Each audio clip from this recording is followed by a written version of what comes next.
Last week, we told you to buy low on George Kittle, Jalen Waddle, Mike Evans, Trevion Henderson, and Breece Hall. So based off the performances of Breece Hall and Trevion Henderson, I wouldn't fault you if you wanted to use this as a sell high video instead, but I'm going to try to get you to buy low on some of these players. Starting off with somebody that I actually already sent an offer for in the Flock League. We'll see what they say. Derrick Henry and or Zay Flowers. Now, I'm not going to send an offer for Zay Flowers. I know the team that has him is a little bit delusional about Flowers himself, but maybe the owner in your league is realistic. And the reason I'm going through and I am trying to buy low on these two names is, one, they've been horrible lately. You look at Derrick Henry, the last time he finished as a top 12 running back in fantasy was actually week 1 against the Buffalo Bills. In week 2, he scores 2.3 points. In week 3, he scores 10.7. In week 4, he scores 7.8. And in week 5, he scores 9.3. And then in week 6, he scores a 14.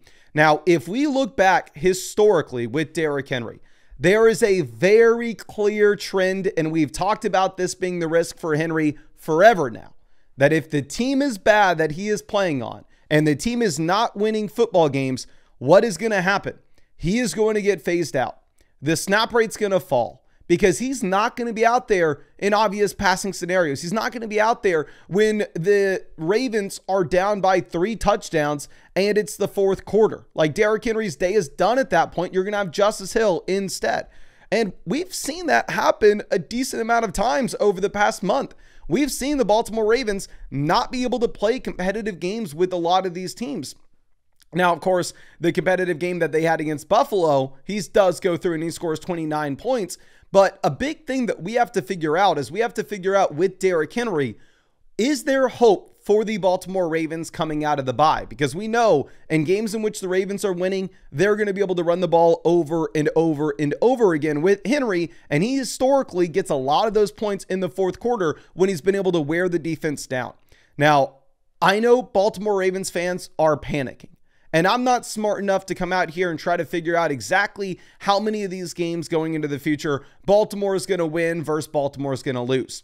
But thank God we just play fantasy football and we can look at people that actually know what they're doing, that are putting out lines, and we can use their data to try to help us with our fantasy teams. Because I ran over and I looked at some sports books, and you can actually see that the updated even money odds for Baltimore Ravens wins right now, after week 6, is over under 8.5 wins. It's -110 on both sides. So if you look at the Baltimore Ravens being even money to go higher or lower 8.5 wins, what that tells me is, oh, okay, they should be winning a lot of these games going into the future. Because right now you look at their record, then you just do some simple math. What does it look like if they get to 8 wins? What does it look like if they get to 9 wins?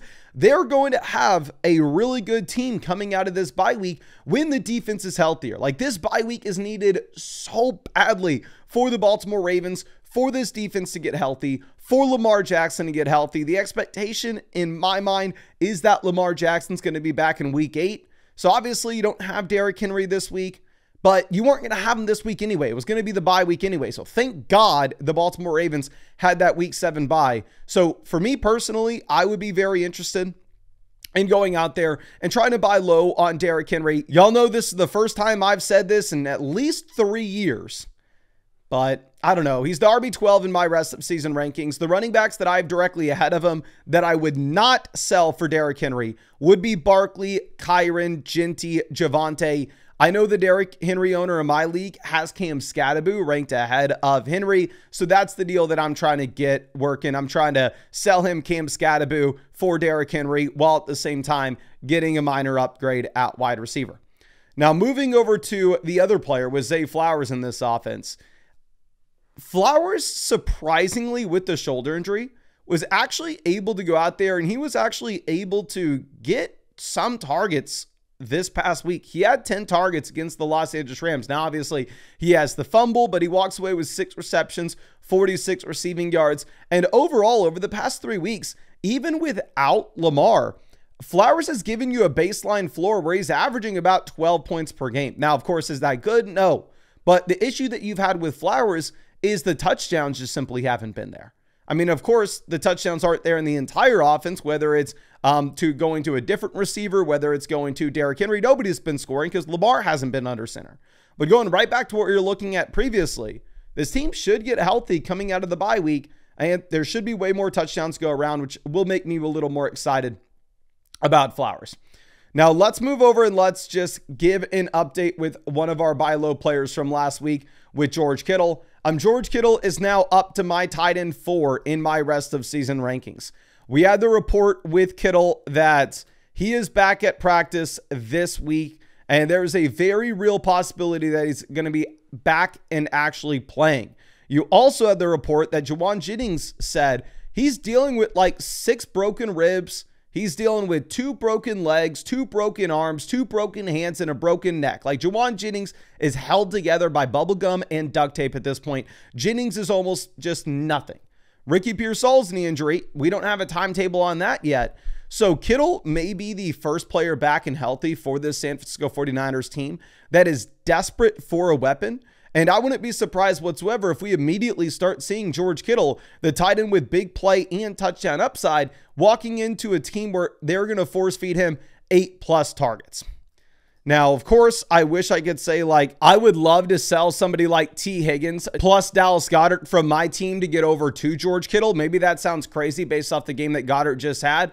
And maybe it sounds crazy looking at Flacco coming into Cincinnati. But if you look at the updated projections for the Cincinnati Bengals team, like on Underdog Fantasy at the moment, they have T. Higgins higher lower 49.5 receiving yards for this Thursday night game. They have Jamar Chase higher lower 73.5 total yards. They have Chase Brown higher lower 66.5 total yards. So I don't think Flacco is about to be the savior of this team. So for me, I'm trying to sell high on Higgins. We'll talk about that in another video. But of course, if you wanted to check out any of those projections for Underdog Fantasy, you can go higher, lower on them in almost every single state. Underdog's been the only sponsor of this channel for 5 years. They're sitting at the top of the App Store because they are running the craziest promos I've ever seen, which is after you sign up with code FLOCK, you're going to get a free Jaylen Warren pick, higher, lower, half a total yard for this Thursday night game. Plus, you're going to be getting $100 added to your account after you play your first 5. And you'll get free questions that you can ask me on the live streams. And I'm live streaming every single night until Christmas, answering your fantasy football questions. Links in the description, links in the comment section, and available in almost every state. Now let's move over to Terry McLaurin. So I think Terry McLaurin is interesting to bring up because, one, you go ahead and you look at the timeline, right? This is a wide receiver that they opted not to put on the injured reserve when he initially went down. And you see how many games that he has already missed. And you would say if he's going to miss this next week, they would be better off just going through and putting him on the IR initially. Then you sprinkle on the fact that you actually have Deebo Samuel clearly dealing with this heel injury that's not letting him get to 100%. You combine that with the idea that Jaden Daniels is clearly 100% based off his play against the Chicago Bears and the fact that he's going out there and he is running the ball like crazy. So I think Terry McLaurin is an interesting name to go out there and throw some feelers for right now. I understand that he's been horrendous so far this season, where his best game so far, he's had 10.4 fantasy points, but it wouldn't be surprising whatsoever to see him actually in a get-right spot against the Dallas Cowboys in week 7, where in that Dallas Cowboys game, I would love to buy low on Javonte. Obviously, I would be willing to pay significantly more for Javonte than Terry. Like Terry, I have as wide receiver 35 in my rest of season ranks. Javonte, I have as my RB11. Javonte's coming off the worst game of his season with only 8.4 fantasy points. But if you look at the underlying usage, it wasn't concerning at all. Now, yes, I mean, if we're going to go through and look at the matchup, he should have played a lot better against the Carolina Panthers. But ultimately, he had 13 carries in this game. He had 8 targets in this game as well. And more importantly, you had the opportunity for Jaden Blue to take some from Javonte Williams. And Javonte just didn't let that happen at all. With the departure of Miles Sanders from this offense, you actually saw Javonte expand his snap rate. And he is now getting to a workload that's very similar to like Kyren Williams from last season. However, the difference is Javonte is drawing more targets out of the backfield. So if you're going to consistently get, I mean, at this point, he's averaging like almost 5 targets a game. if you're going to be averaging almost like 15 carries a game, he's averaging 20 opportunities a game, a lot of that coming through the air in a good offense. He's been a very efficient running back as well. The Dallas Cowboys are getting healthy where they're getting a guard back to this offensive line. You're getting CeeDee Lamb back that's going to make defenses actually spread out a bit. It's not like you can just stack the box and then focus in on George Pickens. No, you're going to have to keep two safeties back. You're going to have to make sure that they can't beat you over the top with the combo of Pickens and Lamb. I think that this good offense is about to get even better, and Javante's workload looks better than it's ever been. If you were looking to trade for Javonte or Derrick Henry, I would definitely prefer trading for Javonte between the two. I have Javonte at RB11 in my rest of season ranks.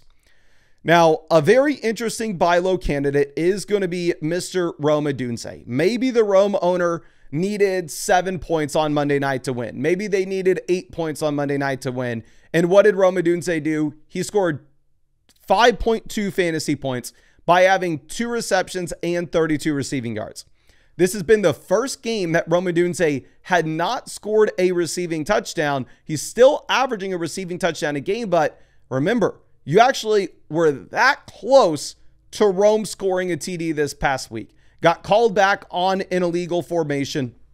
And realistically, if we go through and project this going into the future, there's a chance DJ Moore is now missing some time. You actually had DJ Moore staying the night in the DC area in a hospital to get right. And this will probably expand the overall target share that Rome Odunze's had in this offense. Because one issue that you have with Rome is the target floor hadn't necessarily been there, where you have only had one game this season with more than 10 targets. But with DJ Moore being removed from the offense, obviously it's going to get a little more concentrated overall. And if you look at the next few weeks, Week 8, you actually have Rome Odunze getting to play against the Baltimore Ravens. And in Week 9, you get to see him going up against the Cincinnati Bengals. So realistically, I mean, he's about to be a top 12 wide receiver in our rankings, not only rest of season, but every week in our weekly ones as well. I would throw out a feeler and see if the Rome owner is a little bit disappointed based off that Monday night game. And then I know we talked about Mike Evans as a buy low candidate last week, but I want to reiterate, Mike Evans is an even better buy low candidate this week. I would personally sell Marvin Harrison for Mike Evans, as crazy as that sounds. I would sell Michael Pittman for Mike Evans, as crazy as that sounds. But Mike Evans is going to return to practice this week for the Tampa Bay Buccaneers. And we have already seen both Bucky Irving, Egbuka, and Godwin all ruled out for this game on Monday night. So if all 3 of those players have already been ruled out, you have no word on Jalen McMillan at this point. It looks like all of a sudden Mike Evans may be the first healthy wide receiver back in Tampa. And with the way that Baker Mayfield is playing, if you told me that Mike Evans was going to be at 100% and you were going to have no Egbuka and you were going to have no Chris Godwin, you were going to have no Jalen McMillan, you were going to have no Bucky Irving in this offense, and we are going to get 30% plus of the targets going the direction of Mike Evans, Mike Evans would be a top 10 wide receiver in my rankings for me that week. Now, there is a lot of risk here. Mike Evans, older wide receiver, coming off a significant injury, while at the same time, long term, I would assume eventually Godwin's healthy.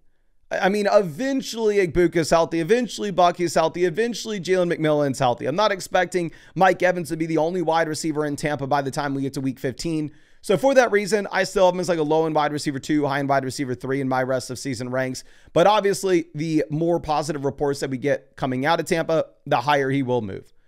But I think that's all I got for you. I really appreciate you and really hope I was able to help you out in some way with this. And of course, if you wanted to check out any of those pick'ems over on Underdog Fantasy, you can find the link in the description as well as the comment section. Underdog Fantasy is at the very top of the App Store, and they are running crazy promos right now. Higher, lower, half a total yard for Jaylen Warren in the Thursday night game. And when you use code FLOCK, you're going to get $100 added to your account after you play your first 5.